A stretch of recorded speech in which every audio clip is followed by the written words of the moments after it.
संगीत र मौनता, एक संगीतकारको यात्रा। रमेश एक प्रतिभाशाली संगीतकारको संसारमा स्वागत छ, जहाँ संगीत नै उनको श्वास हो। रमेशको लागि स्टेज उनको मन्दिर थियो। हरेक तारको झन्कार र तालमा उनको आत्मा बोल्थ्यो।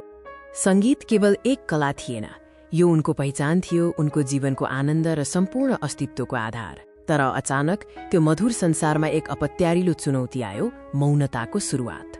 सुरुमा त रमेशले खासै ध्यान दिएनन्, तर बिस्तारै आवाजहरू धमिलो हुँदै गए, संगीतमा पनि कमी महसुस हुन थाल्यो। चिकित्सकको भयानक खबर आयो, रमेशलाई स्थायी श्रवण शक्ति हानि भएको छ। उनको संसारमा भूकम्प गयो।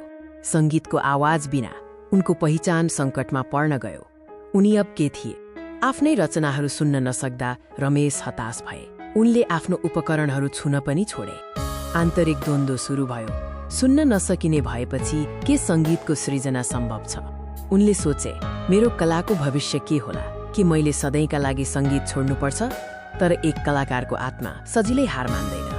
रमेशले नयाँ बाटो खोज्न सुरु गरे। उनले कम्पनहरू महसुस गर्न थाले, भिजुअल एड्स प्रयोग गरेर संगीतको ताल र लय बुझ्न सिके। परिवार र साथीहरूको समर्थनले उनलाई सम्झायो, संगीत भनेको केवल आवाज होइन, यो महसुस हो, यो भावना हो। अन्ततः रमेश तयार भए। मौनताले उनको आवाज बन्द गर्न सकेन, बरु यसले उनलाई अझ गहिरो संगीत सिर्जना गर्न उत्प्रेरित गर्यो। उनले आफ्नो नयाँ सिर्जना प्रस्तुत गरे, जुन केवल आन्तरिक ताल र भावनाहरूमा केन्द्रित थियो। दर्शकहरूको प्रतिक्रिया भावनात्मक थियो। उनीहरूले रमेशको संगीतमा रहेको नयाँ गहिराई र शक्ति महसुस गरे।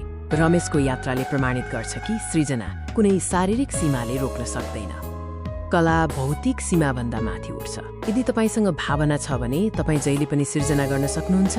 र रमेश मौनताको बीचमा पनि आफ्नो कलालाई नयाँ रूप दिँदै मुस्कुराइरहेका छन्। सृजना जारी छ।